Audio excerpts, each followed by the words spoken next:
Now, at least 15 people have been killed in an overnight attack in Thailand's south. Suspected separatists are believed to be behind the shooting at a security checkpoint in the Yala province. Armed groups carried out attacks in the Muslim-majority region since 2004. Wayne Hay joins us now live from Bangkok. So, Wayne, any claim of responsibility for this one?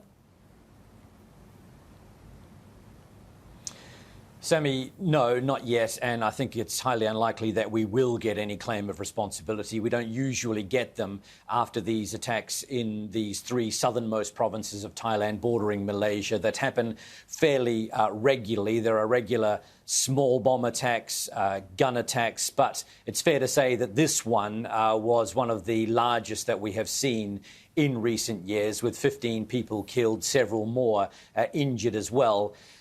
The motive, well, we are left to guess that. But as I say, this has been going on for a long time and since 2004 has really intensified. The target seems to have been defence volunteers. These are people from local communities that are recruited by the Thai military to work as basically a paramilitary force. They're armed, they're trained by the Thai military to do things like man checkpoints.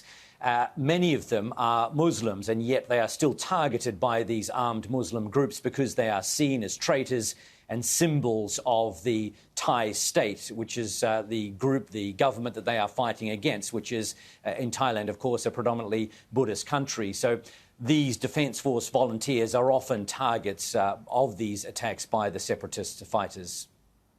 And just take us through, if you would, Wayne, some of the grievances people have had in the south, allegations of forced assimilation, executions and so on.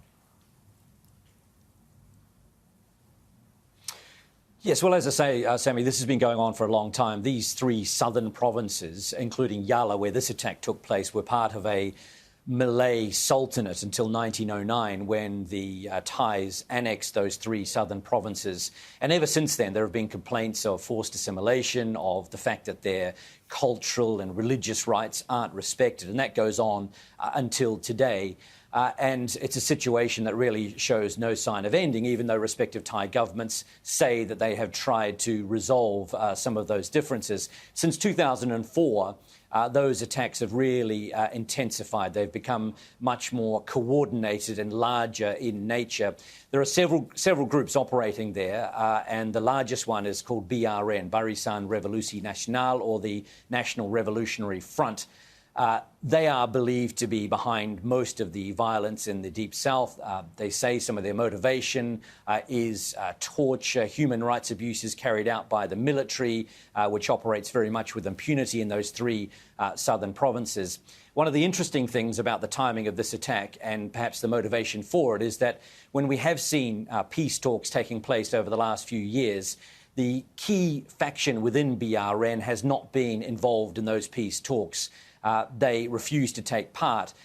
We are hearing now that that key faction, believed to be behind much of the violence in the Deep South, now wants to talk, now that we have a new government in place in Thailand since the election in March. So this attack could well have been a message to that government that we're ready to talk. If you are not willing to come back to the table, then these attacks could indeed intensify. All right, some good analysis there. Thanks for your reporting. Wayne Hay there from Bangkok.